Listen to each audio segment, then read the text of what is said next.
వెంకన్నా, అయ్యా వస్తున్నా.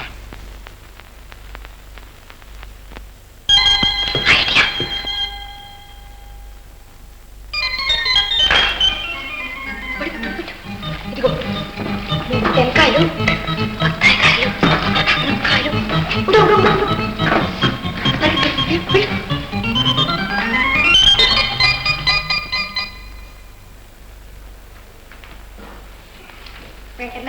ఏమ్మా? కూరగాయలు తెచ్చావా? అవునమ్మా. ఏం తెచ్చావు? ఏం తెచ్చానంటే ఒక 6 కొబ్బరికాయలు, 10 బత్తాయి పండ్లు, ఒక 10 మునక్కాళ్ళు, ఒక అరకిలో పచ్చిమిరపకాయలు, మిగతా ఇవి. వెంకన్న, ఎందుకు ఇలా అబద్ధాలు చెప్తావు? ముందు సంచి కుమ్మరించు. అమ్మా, నేను చెప్పినట్టు చెయ్యి.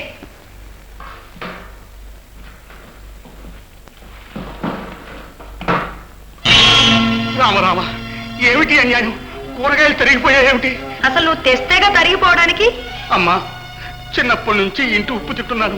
నేనెన్నడు. అందుకే ఇంత ధైర్యంగా దొంగతనం చేస్తున్నావు. అమ్మా, నేను ఉండటం ఇష్టం లేకపోతే చెప్పండి, ఇప్పుడే నేను ఇక్కడి నుంచి వెళ్ళిపోతాను. కానీ అన్యాయంగా నా మీద అపనంద లేకండి అమ్మా. చిత్ర, ఏమిటమ్మాది? ఏం లేదత్తయ్య, వెంకన్న చాలా తక్కువగా కూరగాయలు తెచ్చి దొంగలెక్క చెప్తున్నాడు. అడిగితే మహా గింజుకుంటున్నాడు.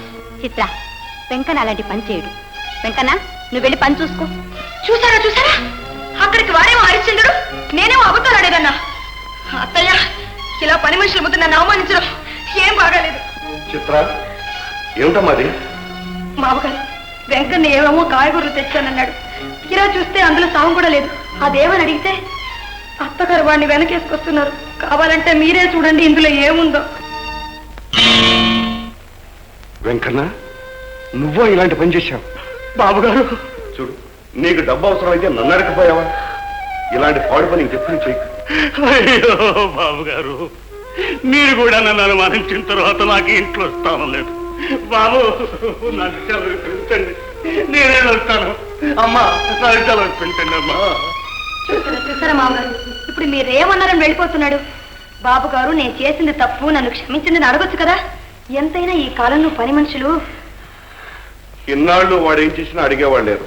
ఇవాళ నువ్వు నిలదీసి అడిగేసరికి నిజస్వరూపం బయటపడింది.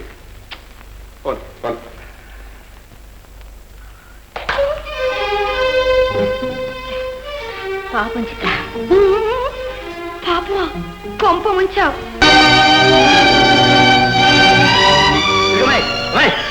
ఏంటి బావా? ఏమి లేదు, నువ్వు చదువుకున్నావా అని. 6వ క్లాస్ దాకా చదువుకున్నా. ఎందుకు అడుగుతున్నావు? ఏం లేదు, నేను లెక్కల్లో శుద్ధ మొద్దుని. వద్దు బావా. నిన్న ఒక లెక్క అడుగుదామని. ఏమి లేదు, నీకు ఒక 100 రూపాయలు నేను అప్పిచ్చాను అనుకో. ఊరికినే ఇచ్చాను అనుకో. అలాగే. అందులో నువ్వు నాకు 45 రూపాయలు తిరిగి ఇచ్చేసావనుకో. అబ్బా, ఊరిని సరదాగా. అలాగా, చెప్పు చెప్పు. ఇంకా నువ్వు నాకు ఎంత బాకీ ఉంటావు అని. ఇంతేనా? ఉండి చెప్తాను. నీకు 55 రూపాయలు ఇవ్వాలి. అంతేనా? అంతే. శుద్ధ తప్పు. నువ్వు నాకు 65 రూపాయలు ఇవ్వాలి. అయ్యో, నువ్వు అచ్చం వద్దు బాబీ. నీకు 45 రూపాయలు తిరిగి ఇచ్చేసానా? ఇంకా 55 రూపాయలే కదా బాకీ. కాదు, 60. కాదు బావా, 55 రూపాయలే బాకీ. చూడు బక్క బావా, ఈ బావ దగ్గర నేను 100 రూపాయలు అప్పు తీసుకున్నా. అలాగా? 4 రోజుల క్రితం 45 రూపాయలు తిరిగి ఇచ్చేసా. ఇంకా ఎంత బాకీ? 55 కదా? అవునమ్మా, 55 రూపాయలు. అలా చెప్పు, అలా చెప్పు. చూసావా, 55 రూపాయలేనంట.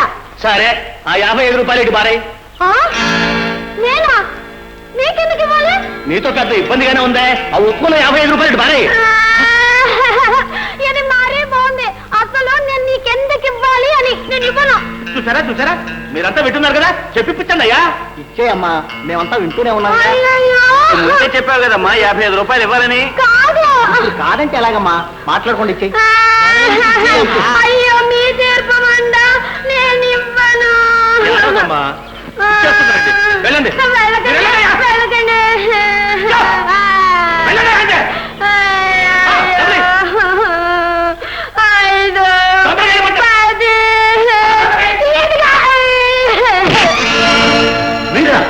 రంగన్నా, ఇది న్యాయమా? దాని డబ్బు దానికి ఇవ్వు. నేను దానికి అప్పించానమ్మా. అయ్యో అయ్యో, అక్క, నేను నీ దగ్గర అప్పే తీసుకోలేదు. ఉండు ఉండు. ఆ అమ్మాయి పేరేమిటి? పేరా? పేరు దాని ఇల్లు ఎక్కడుంది? ఇల్లా? ఇల్లు ఇల్లు తెలీదు పేరు తెలీదు నువ్వు దానికి అప్పిచ్చావా? మర్యాదగా దాని డబ్బు దానికి తిరిగి ఇస్తావా లేకపోతే నడు రోడ్డు నా మర్యాద కాపాడండి. ఇదిగో అక్కడక్కడ. అమ్మ నా అక్కయ్యలో ఎంత మంచి పని చేశారు. ఆ మొద్దు బావా మీసాల బావా దొన్నపోతు బావా నన్ను మోసం చేయాలని చూశాడు. 4 ఏళ్లలో అంట్లతోని సంపాదించిన డబ్బు సమయానికి దేవతల్లా మీరు వచ్చి నా డబ్బు నాకు ఇప్పించారు. ఏమా నీ పేరేంటి? కనకం అంటారక్కయ్య. కనకం, నీకు మంచి జీతం మీద ఒక పని ఇప్పిస్తాను, చేస్తావా? అలాగే అక్కయ్య. మావయ్య కాఫీ. మావయ్య ఏమిటమ్మా? కనకమని నాకు తెలిసిన పేదరాలు, చాలా మంచిది, చాలా నమ్మకస్తురాలు.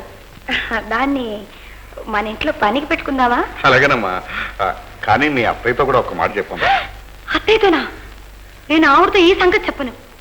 వెంకన్నని నేనే పనిలో నుంచి తీయించేశానని అసలే ఆవిడకి నా మీద కోపం. ఇప్పుడు మళ్ళీ కనకం సంగతి చెప్తే నా మీద మండి పడతారు. అందుకని ఆ కనకం మీ కంపెనీలో పనిచేస్తుందని ఒక చిన్న అబద్ధం ఆడి పేదవాళ్ళకి హెల్ప్ చేయాలండి. మీరే రమ్మన్నట్లు చెప్పేయండి. మావయ్య నేను చెప్పింది అర్థమైందా? అయిందమ్మా, కానీ మీ అత్తయ్యతో నేను ఎప్పుడూ అబద్ధం చెప్పలేదమ్మా. సరే సరే, చిన్న అబద్ధమేగా, చెప్పేస్తాను. చాలా థ్యాంక్స్ అండి. చూడమ్మా, ఆ పని మనిషి ఎప్పుడు వస్తుంది? రేపే వస్తుందండి. అక్కడ కూర్చున్నారు చూడు పెద్ద ఆయన ఇంటి యజమాని, మా మామగారు. తెలిసిందా? చెప్పినంత జ్ఞాపకం ఉంచుకో, నోటికొచ్చినట్టు వాగేకు. ఒళ్ళు దగ్గర పెట్టుకొని తల చూస్తుండక దంచి పారేస్తాడు. వెంకన్న వెళ్ళిపోయిన దగ్గర నుంచి ప్రతిరోజు మీరు ఆసుపత్రికి లేటుగా వెళ్తున్నారు, అవునా? అవునన్నా. అందుకని ఇవాళ నుంచి కొత్త పని మనిషిని రమ్మన్నా. వచ్చేసింది యజమాని బావా, కనకాన్ని నేనే. అవునవునవునవును. కనకం, ఇవాళ నుంచి ఇంటి పని అంతా నువ్వే చూసుకోవాలి. అలాగే యజమాని బావా. చూడు కనకం, వీడు నా పెద్ద కొడుకు పశువుల డాక్టర్ సుందరం. దండల పశువులు డాక్టర్ బావా. వాడు నా రెండవ కొడుకు డాక్టర్ కుమార్. దండల మనుషులు డాక్టర్ బావా. ఆ రోజు నువ్వు కుక్కని కలిసి కుక్క నిన్ను కలిసిందని మందు కోసం వచ్చావు కదా?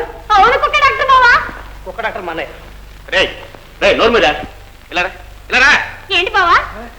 ఏమిటది కనిపించిన వాడు అందరే బావా బావా బావా అంటున్నావు? అదే బావా, నా చిన్నప్పుడు బావా. ఇదిగో ఆ బావా గేవో అవతలతో వేసి అసలు విషయం ఏమిటో చెప్పు. అలాగే బావా. మళ్ళీ అదే. నన్ను చిన్నప్పటి నుంచి మా అక్క బావ పెంచారు బావ. వాళ్ళని పిలిచి పిలిచి అలవాటైపోయింది బావా. ఓహో అదే విషయం. అయినా ఇదే వరుస, అప్సరస వరుస, అబ్బా కొడుకులు అందరూ బావలేనా? నాకు మగవాళ్ళంతా బావలే బావా. లక్ష్మి లక్ష్మి. ఏమిటండి? అదే కనకం, ఇంత ముందు మన కంపెనీలో పనిచేసేది ఇప్పుడు మన ఇంట్లో పనిచేయడానికి వచ్చింది. కనకం నా భార్య లక్ష్మి. దండలక్కయ్య. పాపం మంచిదానిలాగే ఉందండి. అత్తయ్య, ఎవరి మనిషి? మన కొత్త పని మనిషి. పేరేంటమ్మా? ఏంటి చిన్నక్క? అదేంటి పేరు అడిగితే? కనకం, నీ పేరు నువ్వే మర్చిపోయావా? లేదు బావా. మళ్ళీ బావా? అది కాదు బావా. చిన్నక్క నువ్వు లోపల చెప్తాను. లోపల రామా. నేను వస్తానమ్మా. నాన్న నేను వస్తాను. మంచిది. ఇప్పుడే వస్తామని వెళ్ళారు అన్నదమ్ముడు. మా ఆయన ఎప్పుడు అంతే, అన్నిట్లోనూ లేటు.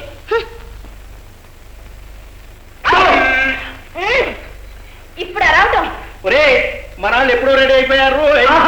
ఈ ట్రిప్ పని దానిగా ఉంటుంది. గీత కమాన్.